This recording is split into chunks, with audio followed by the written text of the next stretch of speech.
Mayong hapon, anyan ng Butuan o News Update sa Butuan City Public Information Office. Gipresenta sa Father Saturnino Arias University, pinaagi sa Data Science and Analytics Center ang System Development Project ng Butuan City Mayor Ronnie Vicente Lagnada. Partner si LGU Butuan ang DSAC sa Data Analysis and Analytics System Development sa mga serbisyo sa syudad. Tumong sa proyekto nga mahatagan og fast-generating data analytics ng suporta sa data-driven solution sa mga Butuanon. Ang proyekto makahatag og suporta sa social welfare services sa mga senior citizens sa Butuan City. Pinaagi niini dali na lang makuha sa mga stakeholders ang mga impormasyon nga mamahimo nilang gamiton para sa mga itanyag nga mga programa o serbisyo. Gibida usab sa DSAC nga ang proyekto maghatag og real-time information system sa mga registered senior citizen.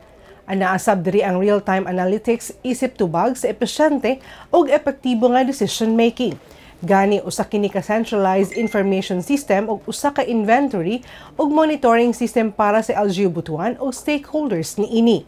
Mahinungdanon kini alang sa City Social Welfare and Development Office o sa Department of Social Welfare and Development Office para sa information system aron sa profiling sa mga benepisyaryo, lakip ng pagmonitor o pag-evaluate ilawom sa ilang mga programa o serbisyo.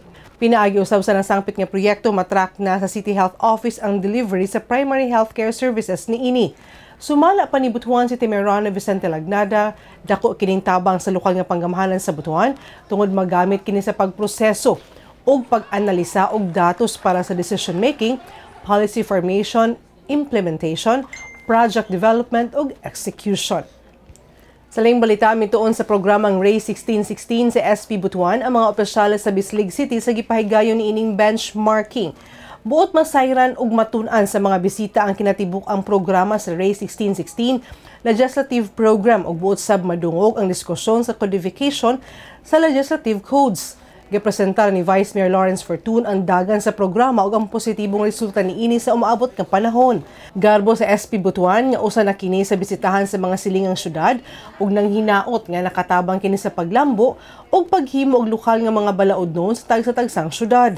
Gipangunahan nila City Councilor Jenny Chicano ug Matt Almanon, uban ni Neil Howe, City Legal Officer ug uban pang mga personalidad ang benchmarking sa SP Butuan.